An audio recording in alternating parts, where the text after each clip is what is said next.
Sustainability has gone beyond being a buzzword for businesses all around the globe and has evolved into an imperative to which all nations should observe.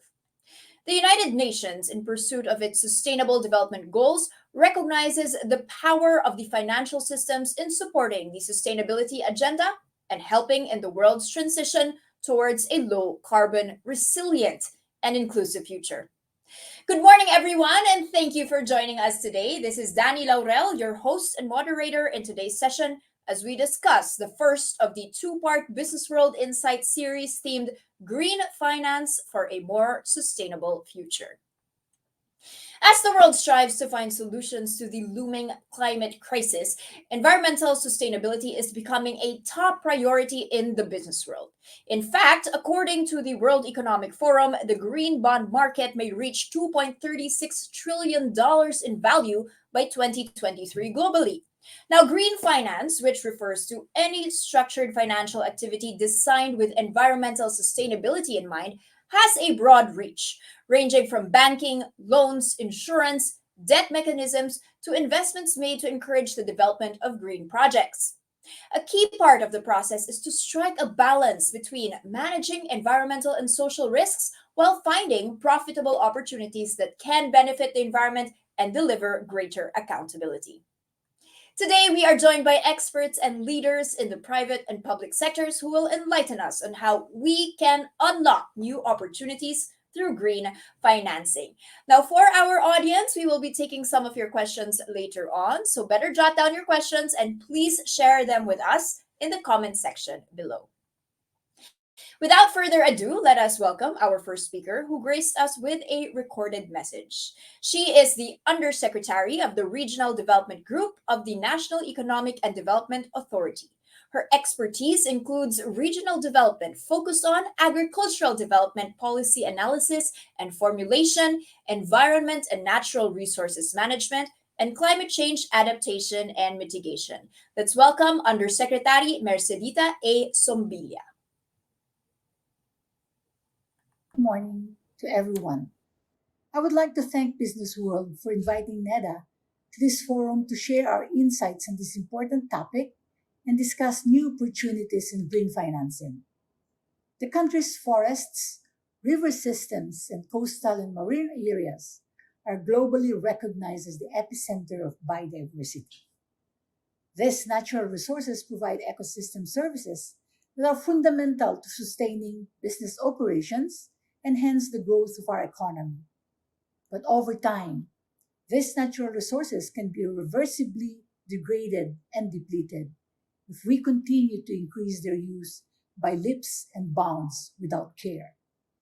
The situation is compounded by threats posed by climate change that have caused temperatures to rise and have brought heavy and more frequent rainfall, flooding, tsunamis, and other such disasters, endangering ecosystems which are on the verge of collapse and causing disruptions to business operations, imperiling lives and properties, and imposing long-term risks to economic growth and development.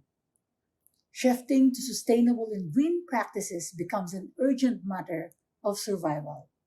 This has been advocated by the Philippine Development Plan and its update, which integrates the 17 Sustainable Development Goals, or SDGs.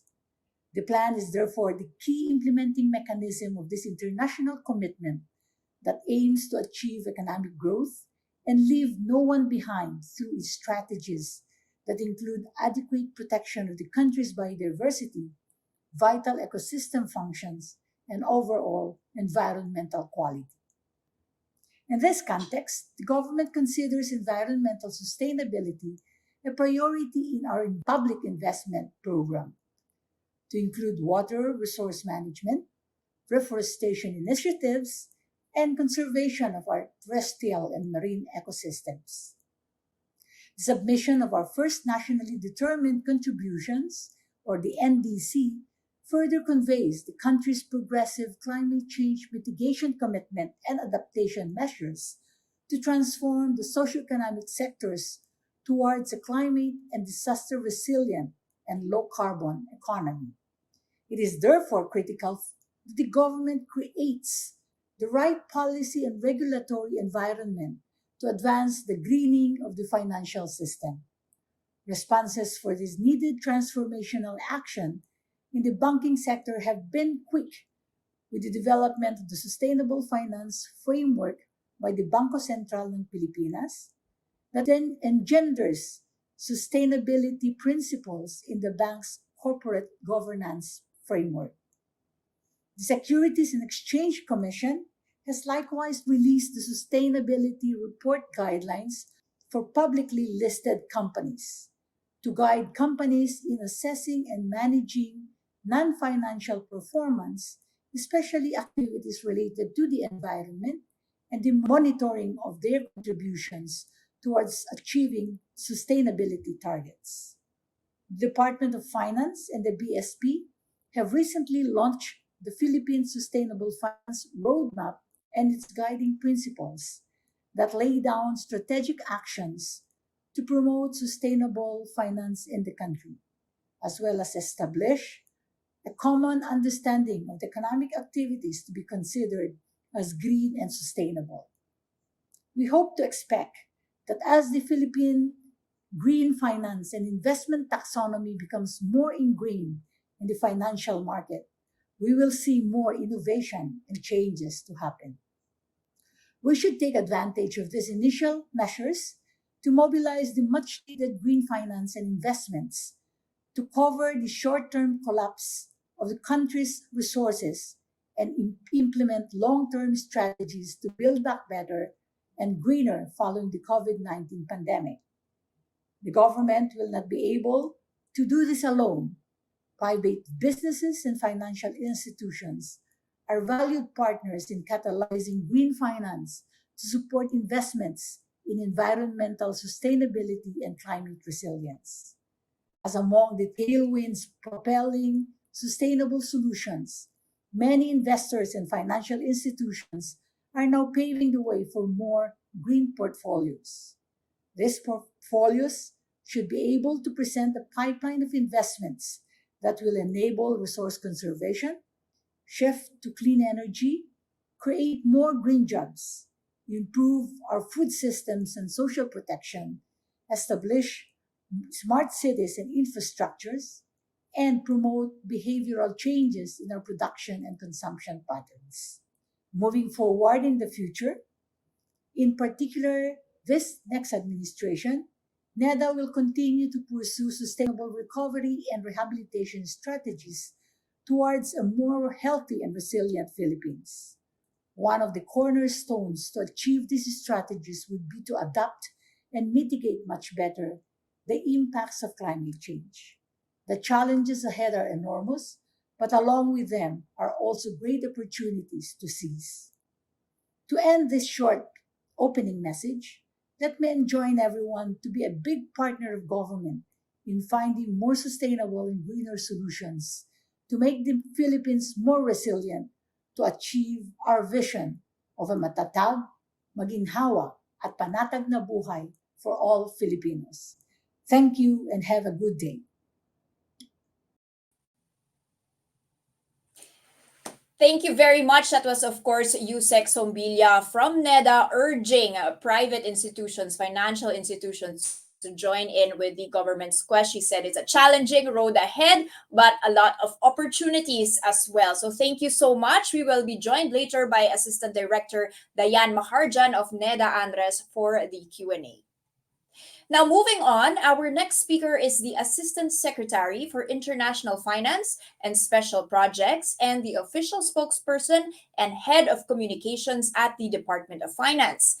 As an Assistant Secretary, she handles sustainable and climate finance as well as disaster risk finance. She sits as the Secretary of Finance's alternate in different international platforms such as the ASEAN DRFI TWG, APEC, CDRIF, and the Coalition of Finance Ministers for Climate Action. Let us all welcome Assistant Secretary Paula Sherina A. Alvarez. Thank you, Danny, and To my fellow panelists, Mr. Arup Gupta of the Asian Development Bank, Yusek Mercedita Sumbilla, and Assistant Director Dayan Maharhan of the NEDA, Ms. Dayan Laurel, the panel moderator from Business World, and to all our viewers on Facebook Live, good morning. As you may know, the Philippines only accounts for 0.3% of total greenhouse gas emissions in the world. Yet, the country bears the brunt of consequences of climate change. The country is sinking four times faster than the global average. We perennially experience extreme floods and droughts, increasing severity and frequency of typhoons, as well as coastal erosion. The climate emergency is a real threat and a daily reality for Filipinos, and that is why the Philippines is determined to be a world leader in climate action and setting our climate ambition through our nationally determined contribution at 75% reduction of greenhouse gas emissions by 2030. As a background, since 1951, five destructive typhoons have been recorded that claimed over 3,000 lives, affected over 10 million people, and caused economic damage and losses amounting to approximately 256 billion or 5.77 billion US dollars. The devastation in the wake of the recent Typhoon Odette alone, with international name Rai, is a painful reminder that extreme weather is becoming the norm and is testing the resilience of our people. Typhoon Odette has affected 276,522 families, 997,665 individuals, and 2,961 barangays. A total of 385,086 persons from Mimaropa, Region 6, Region 7, Region 8, Region 9, Region 10, Caraga, and BARM were preemptively evacuated. There were 3,803 damaged homes in these areas. Our intensifying risk exposure to climate hazards continues to consume our annual appropriations for disaster relief, emergency funds, and increased insurance premiums. The increasing number and severity of typhoons have limited our economic development and social protection coverage due to the fiscal strain of climate change in our economy. Climate change contributes to our inflation, human security, public health, and development progress. Although we strive to invest in efficient adaptation and disaster risk mitigation, a stronger typhoon can bring us back to square one. Given this, and coming from the 26th Conference of the Parties in Glasgow, Scotland, the Philippines has thus shifted from theorizing to proactively addressing climate change through practical and tangible projects and programs. The government recently convened the National Panel of Technical Experts, or NPTE, as a group of Filipinos representing different regions and relevant scientific fields.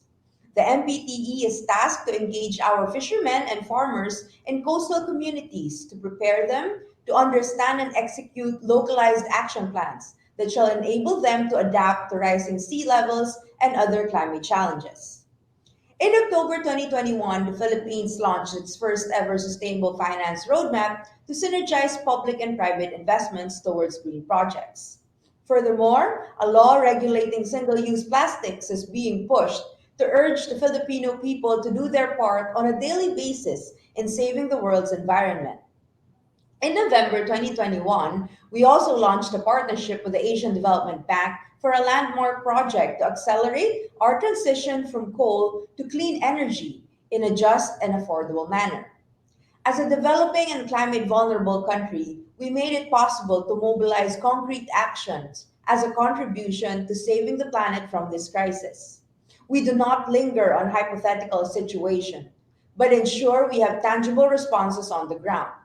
It is high time that we promote more discussions such as this that tackle green finance and ways to unlock new opportunities for growth, resilience, and sustainability.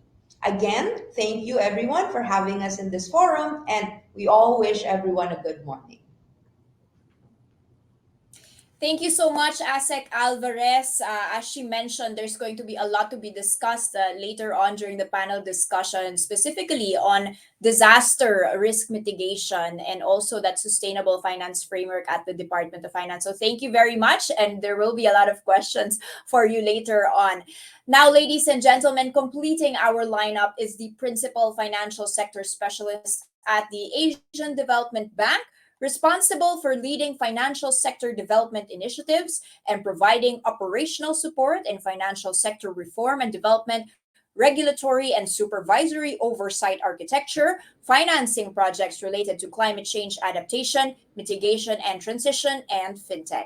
Good morning and thank you for joining us, Mr. Arup Chatterjee. Fellow panelists, Asek Alvarez, Assistant Director Maharajan, ladies and gentlemen, a very good morning.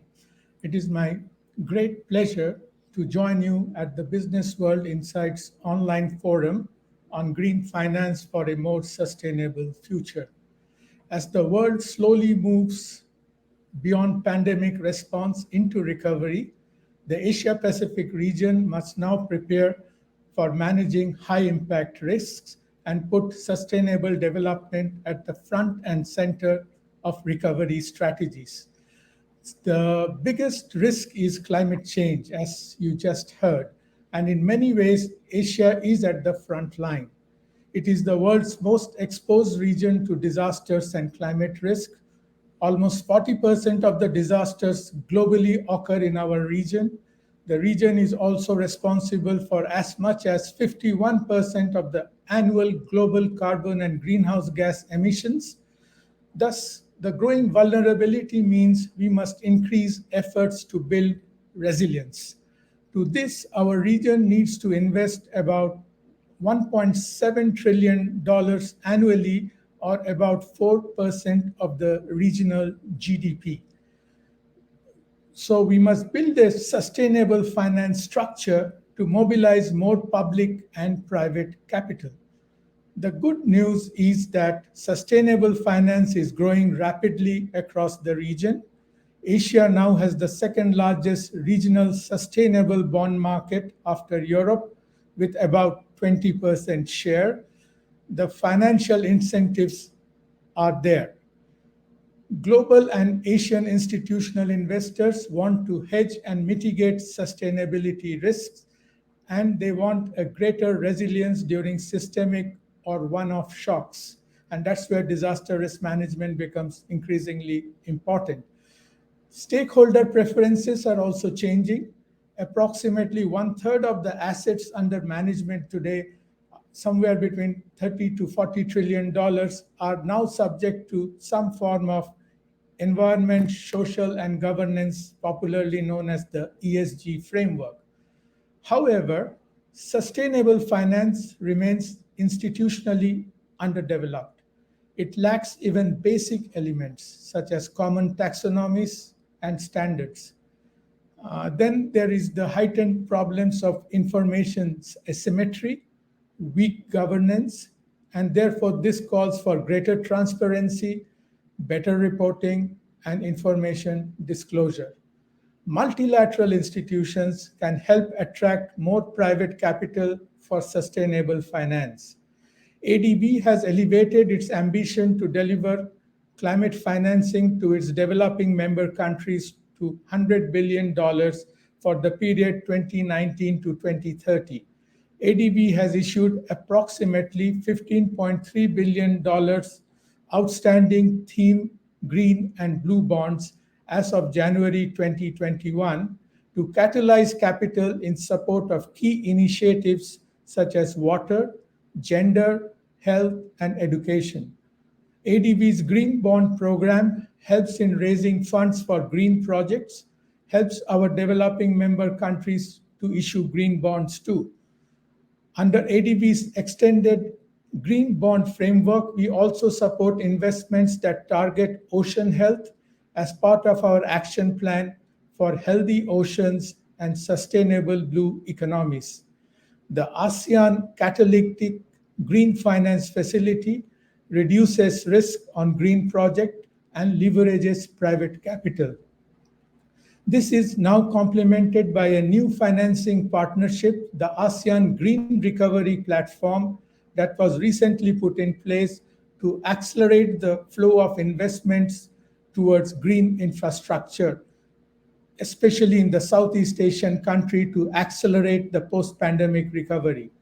So ADB remains committed to supporting our country's transition to low carbon and climate resilient growth using innovative financial solutions. A partnership has been announced with Indonesia, Philippines, and Vietnam to pilot an energy transition mechanism for the early retirement of coal fired power plants.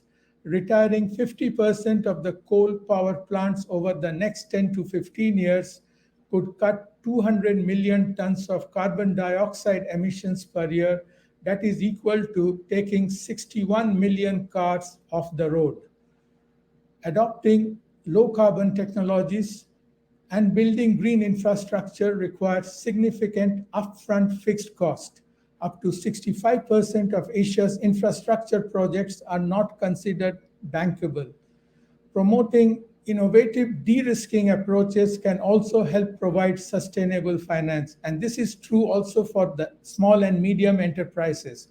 ADB recently launched two initiatives: the Climate Innovation Fund with $25 million from Bloomberg Philanthropies and Goldman Sachs, and a debt financing platform together with HSBC, Temasek, and Clifford Capital Holdings to turn marginally bankable projects into bankable ones. ADB also assists countries in developing sustainable finance markets and supports local authorities build market infrastructure and ecosystems. Incorporating sustainability risks into their micro and macro prudential frameworks will help guide private capital towards sustainable financing. Let me close by stressing again that tackling climate change risk is integral to sustainable development, and mobilizing finance for a green transition is a great opportunity for our region to attain a net zero future. Together, we must continue to innovate and create new ways to make this happen. Thank you. Thank you very much, Mr. Chatterjee. As you rightly mentioned, a lot of opportunities in this space, a lot of interest, but still, we are at the very early stages when it comes to, just basic taxonomies, frameworks for valuing non-financial risks. But these are now becoming more and more important, specifically for investors in the Asian region. Thank you so much, and we will be posing you some questions later on. All right, now moving forward to the panel discussion, I would just like to introduce that joining Mr. Chatterjee and Asek Alvarez is Ms. Dayan Maharjan. Ms. Dayan Maharjan is the current Assistant Director of the Agriculture, Natural Resources, and Environment staff of the National Economic and Development Authority. She has been with the National Planning Agency for 14 years now and has been shepherding policy review, planning, and programming for the environment and natural resources sector, including, of course, climate change. She led the formulation of the environment chapter of the Philippine Development Plan 2017 to 2022, including its accompanying results matrix and public investment program. She also co-leads the government's finalization of the draft Philippine Sustainable Consumption and Production Action Plan. Let's all please welcome Ms. Dayan. Thank you for joining our panel this afternoon. Okay, let's proceed to our panelists here. Maybe we can get all of them on screen here. We have, of course, Asek Alvarez and Mr. Chatterjee joining us there. All right. I want to pose the first question for Mr. Chatterjee. You mentioned that most of the risks when it comes to climate change are felt in our region. If I'm not mistaken, you said something like 40% of the disasters are happening here in Asia. How has green financing been developing in Asia, considering this is supposed to be the market where we should have it, but then it seems to be developed in other regions, in the Western markets? That seems to be the case. But when it comes to Asia, we don't see much of these, joint frameworks happening. And of course, how does the Philippines all fit in? Thank you for this question. Let me set the things in context. Let me explain what green finance actually means, because sometimes it means different things to different people.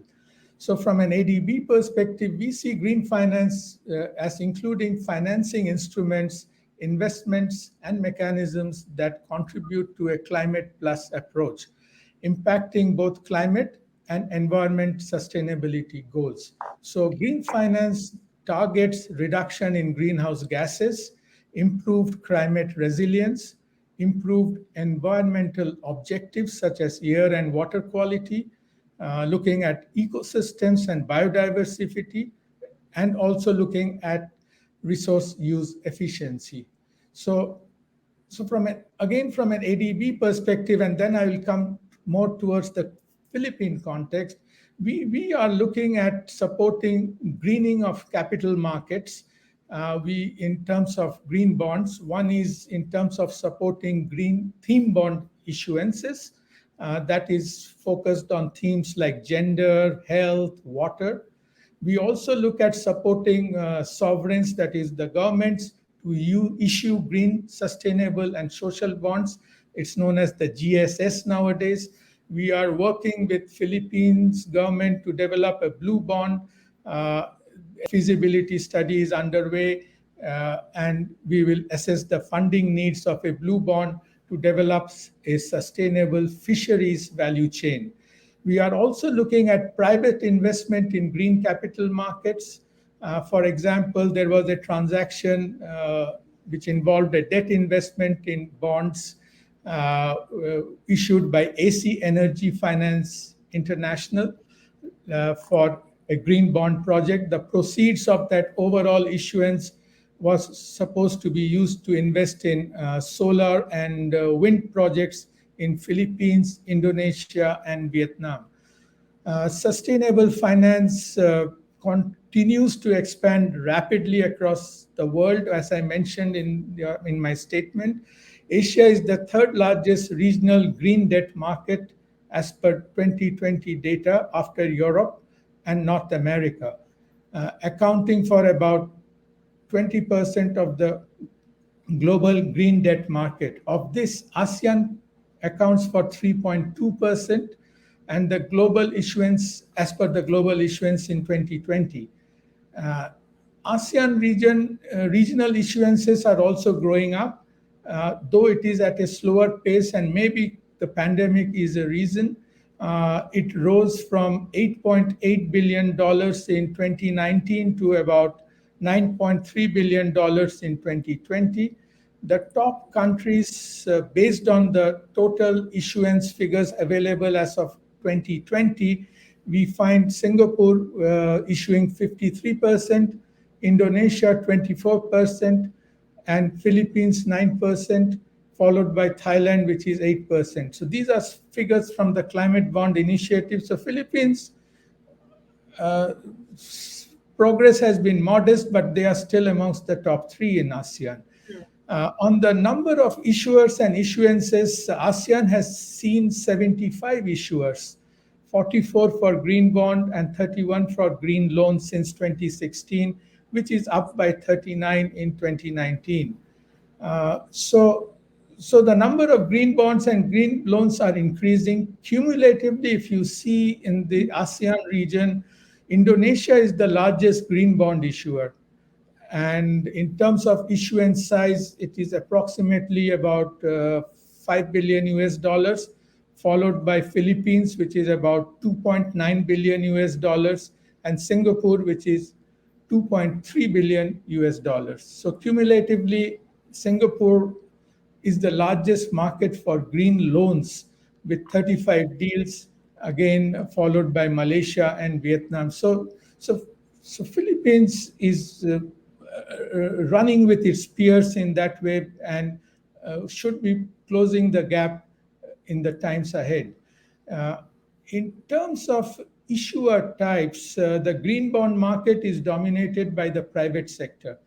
And this is mainly the non financial corporates with about 67% of the share. Since 2016, there has been only one green bond issuance by a local government. So, so for green loans, the market, again, as I mentioned, is controlled or concentrated by the private sector and is more or less concentrated in Singapore. The main use of the proceeds have centered around green buildings, energy, with green buildings contributing about 50% and energy contributing about 30%. So Philippines is considered a leader in the ASEAN GSS bond market, as it issued the first green bond in the ASEAN market and is second cumulatively in terms of issued amount. And this is something which is quite commendable. So, so I see clearly Philippines is seeing green. The active and primary role of the private sector green bond issuers distinguishes the Philippines from other nascent green markets, where sovereign borrowers have played a more prominent first mover role. There is potential of tapping green bonds to finance green infrastructure projects, and the growing level of interest from investors in green projects can contribute to development and growth of financial products, including green, social, and ESG or sustainability bonds, and also green index products. Okay. Thank you so much, Mr. Chatterjee. I'm going to ask Asik Alvarez to weigh in on what you just mentioned. He mentioned 9% in the region are Philippine green bond issuances, while we are in the top three. We are still ways ahead for catching up, and 67% come from the private sector. What are your thoughts on this, Asik? And, what are the opportunities here, particularly for the government to still jump in and issue these green bonds, and how can this help the government to get revenues to fund, of course, our growth momentum? Yes. Okay. Thank you for that question. So, ideally, what we are trying to do now in the DOF is we're trying to strengthen the capital markets because, number one, we see that the private sector would have an essential participation, especially in issuing green and sustainability bonds. We also want them to take advantage of this momentum so that when they raise capital for their infrastructure, for their businesses as a recovery measure, we partake not only in greening the financial system, but also in helping the business sector and the private sector look into how climate change affects their businesses. As earlier mentioned by Yusek Sombilia, the BSP as well as the DOF already launched the Sustainable Finance Framework as well as the Sustainable Finance Roadmap and the guiding principles.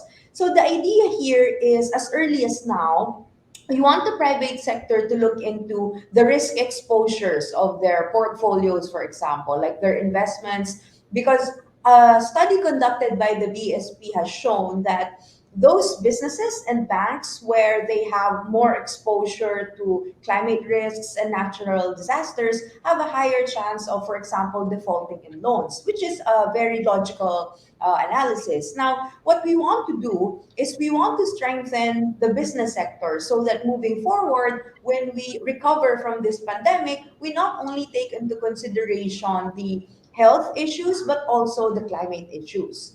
Aside from that, what we have been working on now is to look into ways on how we could harmonize policies for climate change and disaster risks. So again, we have been communicating that in the Philippines, climate change and disaster risks exists in a spectrum. So aside from the investments that we have to do in terms of adaptation and mitigation of GHG emissions, we also need to allocate budget for our disaster risks exposure, like the different types of insurance, because even if we invest in adaptation, necessarily with what's happening in the new normal, every year we experience super typhoons. If you look into the past 2 years, we had back-to-back super typhoons in the months of October to December, which historically was not a typhoon season for the Philippines. So these have different repercussions. So it affects our inflation because number one, your planting season and harvesting season are now shortened to only 6 months because the other 6 months have typhoon season now. And then you also have the lower fish catch attributable to biodiversity loss as well as the rising temperatures. And we are also looking into how do we help our local governments become more sustainable, especially in preparation for the Mandamus ruling. We're looking into how can we have, for example, like a credit rating system for local governments so that moving forward they could also float their own green bonds or sustainability bonds and fund their own projects. So these are things that what we want to do now is for government to work hand in hand with the private sector. That's number one. Number two is for us to make the policy environment more conducive for the different sectors to actually transition. Because what we have been reiterating in the international community is no matter how much you want us to commit to our lowering of greenhouse gas emission, the tricks is the details is still in the implementation stage. How are we going to fund these transition costs if they're not going to accept that climate justice should consist of providing climate finance to developing countries that are more exposed to climate change. So these are things that we have been doing simultaneously, and we have been working with the different government agencies to have a harmonized approach. Because again, climate change cuts across all government agencies. That is also why the participation of the Economic and Development Authority, which is here, is also very important. Okay, thank you so much for that very clear statement that leads to you, Miss Maharjan. No, how is the NEDA going to facilitate in this green transition? Yusek Sombilia did mention that they're relying on partnerships with the private sector. ASEC has already mentioned the importance of fixing, so to speak, but strengthening the capital markets for us to be able to understand the risk reward approach here. Tell us, how is the government, what's the main role of the government apart from policy making, but really in the steering of the financing of this green transition? Yeah, thank you for the question and good morning to everyone. The government takes the driver's seat in the green transition and creates the enabling policy conditions as well as the regulations in advancing green initiatives. The government can actually incentivize green investments to minimize the use of high impact traditional technologies that contribute to our emissions and pollution. For instance, we already have the Green Jobs Act, which provides the incentives to companies that use or invest in green technologies. It also provides the just transition framework to ensure that the workers' rights and livelihoods while the economies undergo a paradigm shift to a sustainable, green, and low carbon development. So, as highlighted by Yusek Sambilia in her speech and ASEC Paula, the government made a significant stride already. The first one is the Philippine Sustainable Finance Roadmap and Guiding Principle that laid out the strategic action to promote sustainable finance in the country, as well as the sustainability reporting guidelines for publicly listed companies. Also, NEDA steered the development of the Philippine Action Plan for Sustainable Consumption and Production to provide a guiding framework to accelerate our shift towards a more sustainable and climate smart practices and lifestyles. These mechanisms are indeed instrumental in our green transition. Thank you so much for that. So she's outlined specific incentives here, diba? And you, Asik Alvarez, also mentioned harmonizing these things so that it all makes sense, and actually the collaboration across the different government units is of very much importance. On that note, Asik, how is the government viewing environmental sustainability today? You've already mentioned that how urgent it is, how the new normal, it's here already. Every 6 months there's something going on. But tell us, have we gone to a level of environmental policy where you can say that it's being prioritized by the government? Yes, I think what we can say now is that we have been mainstreaming climate change. So, to give you an example, our participation in the Coalition of Finance Ministers for Climate Action provides that, we have been championing Helsinki Principle 4. So in the coalition, there are different principles. And Principle 4 provides that we need to mainstream climate change in our economic, fiscal, and monetary policies, as well as public investment management. So that's the number one thing that we have been doing. Another one is to improve the climate change literacy of our people. So, to give you an example, it is very different in terms of climate change effects depending on what sector you are. So, it's very good that a lot of our younger generations, especially those who are more tech savvy, who are more engaged in social media platforms, they are more aware of what climate change is, of how it affects our country. But on the other hand, it is not quite the same thing when you look into, for example, the transport sector or the business sector. To them, looking into transitioning, for example, from your jeepneys to your electronic vehicles, this is something very costly for them. And in that sense, they do not yet understand what climate change is or why they need to transition into a more low carbon form of transportation. So that's number two. We need to look into how do we mainstream climate change literacy as well, depending on the audience. Like if you are talking to a rural community, if you're talking to a fishing community, how do you explain climate change in such a way that it's not heavily scientific, but more applicable to their personal or their practical situation? Another thing is when you look at the environment now in terms of policies, both houses of Congress, thankfully, are also very informed in terms of climate change. Yesterday, we had a House committee hearing headed by Chairman Chato. The House has been moving forward with resolutions as well as different laws in terms of limiting the effects of climate change. On the other hand, you also have your Senate with the leadership of Senator Villar. They've also passed on second reading the ETP, or the extended users responsibility, which mandates that companies need to allocate a portion of their expenditures towards retrieving plastic. So this is also a good stride in terms of curbing our waste. But again, more needs to be done.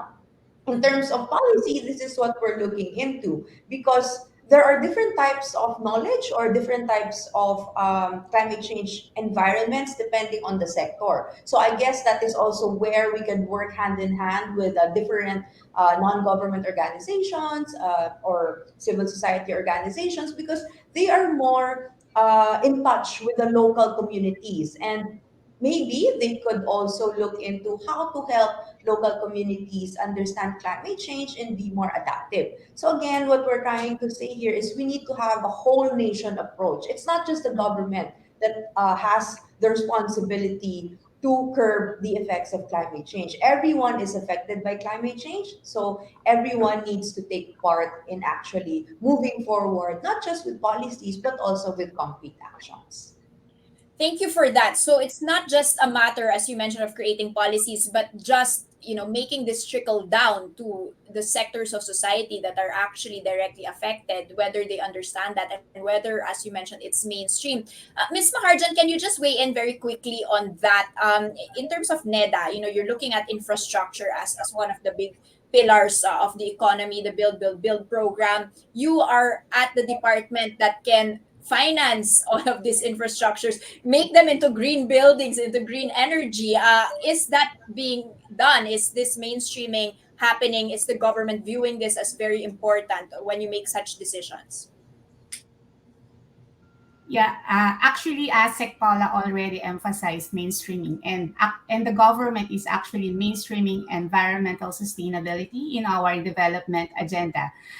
This is very evident in our Philippine Development Plan, wherein the ecological integrity and clean and healthy environment is one of our foundational strategies to build a more healthy and resilient Philippines this year towards achieving our long-term vision or our ambition natin 2040. So the plan covers concrete strategies, interventions, and policy responses to foster green recovery and build socioeconomic resilience that includes the infrastructure. So these strategies include, for instance, nature-based solution, and innovative actions, climate smart infrastructure to support our development and provide a solid bedrock for the country's recovery from the adverse impacts not only of climate change but also of the present pandemic we are facing right now, and also to lay down the groundwork for us to be better prepared for the future risk. Thank you so much. And now I'm going to call on Mr. Chatterjee to weigh in. What are your thoughts? Do you think that the country's current efforts towards reaching the goals are there, are laudable? Do you think that the goals can be reached by 2030? Well, if you see the latest Sustainable Development Goals report, the Philippines' ranking has slipped a little bit. It is now 103rd. They are now 103rd position out of 165 countries. So, of course, the good news is that on climate action, that is SDG 13, they are on track and should be able to achieve. But again, something which the report mentions, and also it is confirmed by the Philippine Statistics Authority, they face significant challenges in achieving 9 out of the 17 Sustainable Development Goals.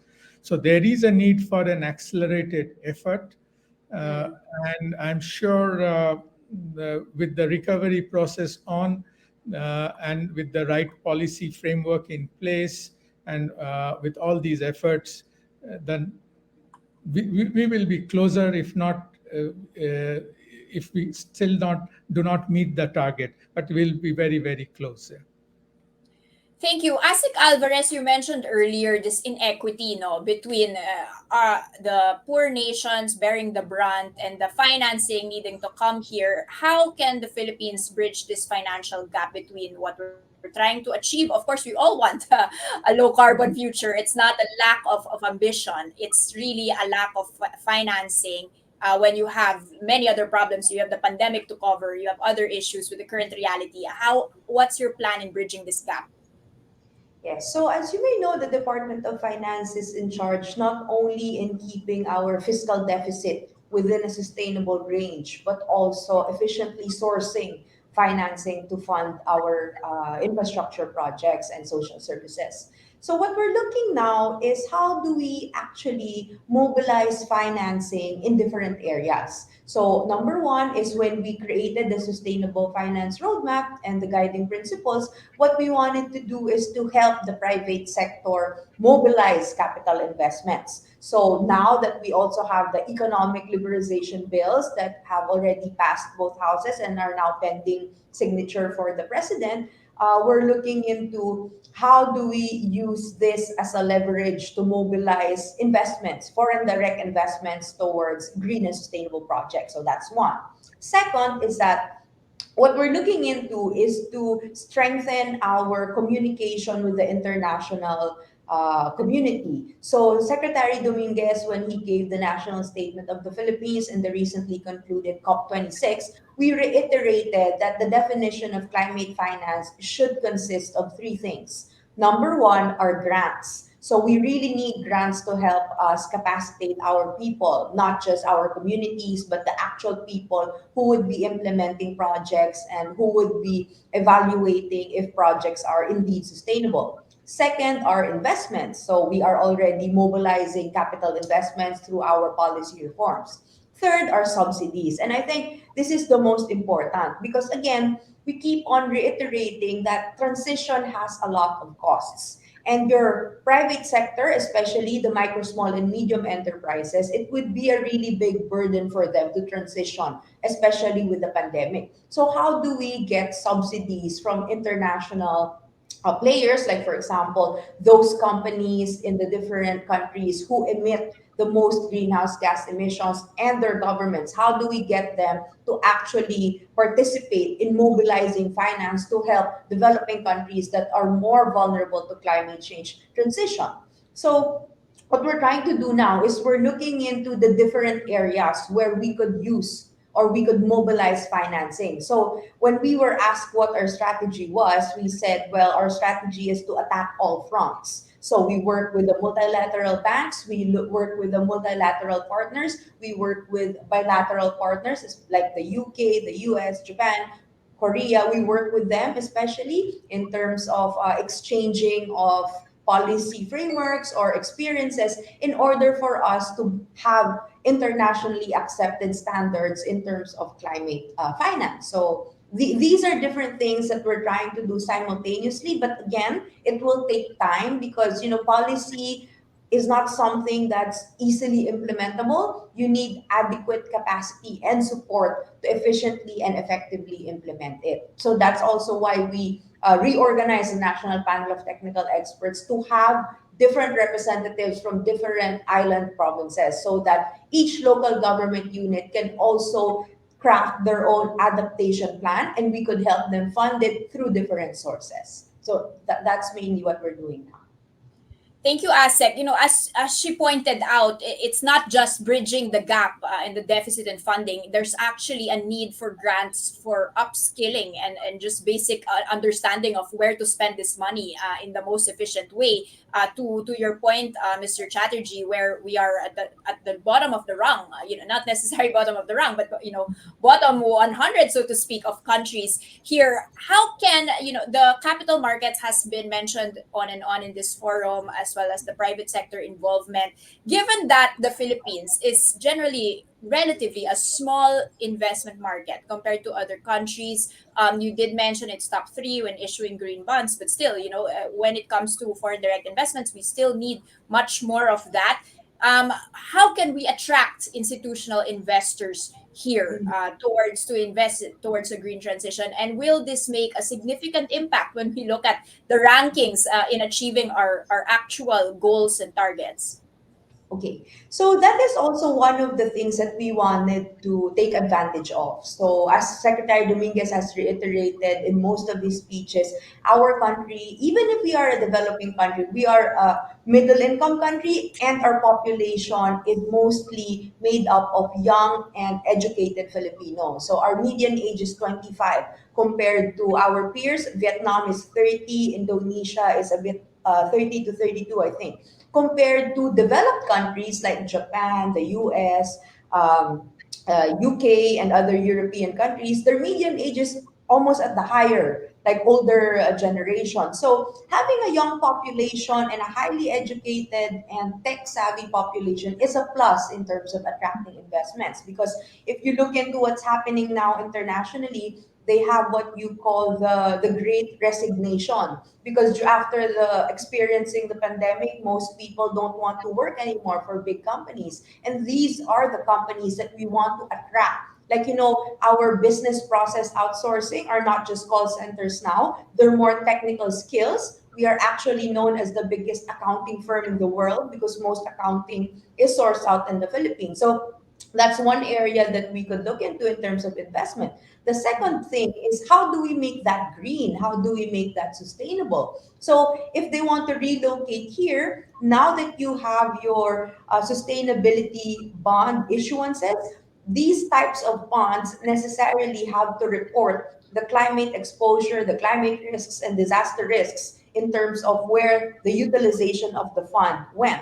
So when you incorporate that, and since the demand for capital investments abroad is more on, like the appetite is more on sustainability and green, then for the capital markets or the businesses, if they want to attract foreign direct investments, then they necessarily have to green their issuances and their businesses. And we think that in shifting the market, this could be a good signal, not just for our economic recovery, but also in greening our whole system of investment. So that's one thing. But again, we keep on repeating that climate change literacy is very important for us to implement these reforms. And I think that's where your social media platforms and your different forms of communication play a role, which is why we're also very thankful that we have this forum with you today. Thank you, Asek. Mr. Chatterjee, would you like to weigh in on that?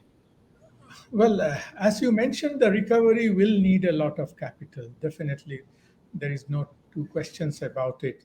And as Paula mentioned, institutional investors are looking at integrating ESG into their investment processes also. But but at the same time, we also need to be cognizant about one more thing. Philippines' uniqueness in terms of having been able to actively attract the private sector, and the government's supportive green initiatives in that. So maybe Philippines can leverage on that, but that also needs to recognize that both globally and locally, the expectation of the institutional investors to progress would be in terms of building sustainable net zero business models. The corporate performance has to be more transparent. The hedging of climate risks has to take place, that has been mentioned time and again. And there has to be a long-term value accretion also. So these elements need to be definitely looked at. Green bonds provide indirect exposure for investors to specific projects and assets, and they provide a very attractive credit and liquidity credentials for institutional investors.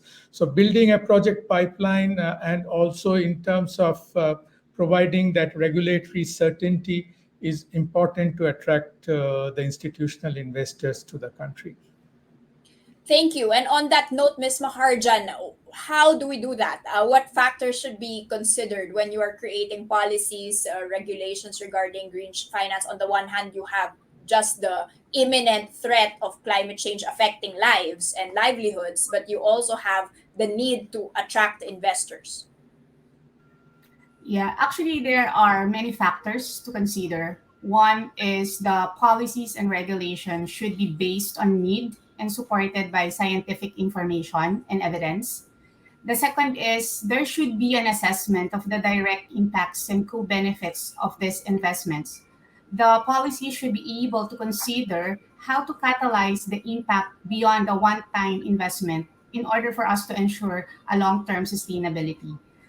Among the challenges in the transition, apart from the finance mentioned by Asset Paula, it is also the limited access to affordable and clean technology and low investors supplying green products and resources in the market. For instance, there are a lack of charging stations for solar powered vehicles that limits mobility, as well as there is still a huge cost of setting up water recycling units that convert our dirty water or rainwater into an acceptable form for drinking. Indeed, the government's role in creating right policies and regulations in greening our financial system is critical, but we also need to work fast and orient both our public and private capital towards these more sustainable investments so that we can ensure that our programs and projects are environmentally and socially sound. Okay, ma'am, just a follow up on that. What about the next administration? As we know, there's going to be a new election season. And with regard to the platforms, the policies on environmental stewardship, sustainability, how can they, what should be expected from them? What should they be focusing on? What should they be continuing? Yeah, for the next administration in development planning, we are always guided by our long-term vision for Filipinos to have a matatag, maginhawa at panatag na buhay. So since it is an anchor for development planning across at least the four administrations, green strategies are still expected to be put forth in to continue our transition to a more low carbon and climate resilient economy. With the projected climate change impacts in the coming years, we hope to continue to provide enabling policies and ensure coherence in innovative financing mechanisms for climate and green investments. NEDA is ready to start the planning process for the next midterm planning for the 2023 to 2028. Thank you, ma'am. And to close this session, I think we don't have much time for more questions.